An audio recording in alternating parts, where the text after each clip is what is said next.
If you search Tom Cruise on YouTube, the first video that pops up is a behind-the-scenes video titled Mission Impossible Dead Reckoning Part 1, the biggest stunt in cinema history. That video shows us how Cruise performed a death-defying stunt for this film. He rode a motorcycle off a cliff that's almost 1,200 meters above sea level and opened his parachute just 500 meters before hitting the ground. He did this 6 times.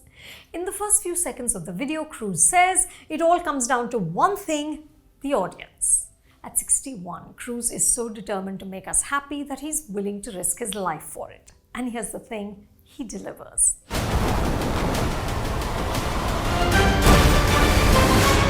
Mission Impossible Dead Reckoning Part 1, the 7th installment in the Mission Impossible series, is a dazzling, consistently pleasurable ride. Director Christopher McQuarrie and Cruise take the tropes. Once again, Ethan Hunt and his IMF team must track down a new weapon before it falls into the wrong hands, and of course, the fate of the world is at stake. But they reconfigure these elements in a new and artful way. There are dastardly villains, characters whose loyalty is a question mark, high-speed chases in breathtakingly beautiful locations, jaw-dropping action sequences, government conspiracies, and through it all, palpable romantic chemistry between Ethan and Grace, a professional thief who ends up entangled with him.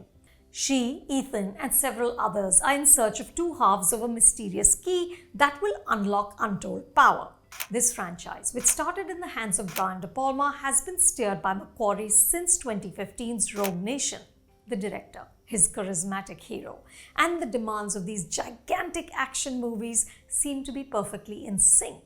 The two have a keen understanding of the rhythms of the cinematic roller coaster, which must deliver on so many fronts. The film blends high-stakes thrills with emotion and themes of friendship, loyalty, sacrifice. The arch-enemy now isn't a human being, it's a Machiavellian artificial intelligence called the Entity, which can set off global wars. A character tells us whoever controls the entity controls the truth. At 61, Cruise is in fantastic shape. At various points in the film, he sprints. His speed and his agility is a thing of beauty and inspiration. At least for a few days, I will eat better and work out harder. But what's even more beautiful is that age has inflected his startling handsomeness with a few facial lines. These are markers of mortality. So even as Cruise, our favorite stuntman superstar, runs on top of this speeding train in the Austrian Alps, we know that someday this too shall pass, which makes all that he does to entertain us just a fraction more poignant. The others provide strong support, especially the women. Rebecca Ferguson as Ilsa Faust, who may or may not be a love interest. The gorgeous Vanessa Kirby is back as the White Widow, who may or may not be on Ethan's side. Hayley Atwell's Grace has spine and sauciness. At one point, Grace and Ethan are handcuffed to each other, whizzing around Rome in this tiny yellow Fiat car, trying to outrun the bad guys, cops, and the American authorities. Grace asks, "Is there anyone not chasing us?" It's funny and it's also sexy. There's also Pom Clementif as a badass, who also becomes more intriguing as the story unravels.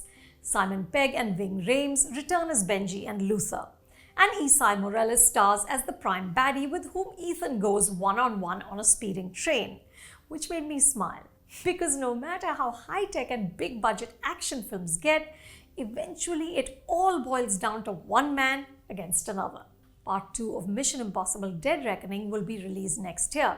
Talking about the motorcycle stunt, Cruise shared that they have a saying on the Mission Impossible movies: "Don't be careful, be competent." This film gives us a new and very satisfying level of competent. You can see Mission Impossible Dead Reckoning Part 1 at a theatre near you.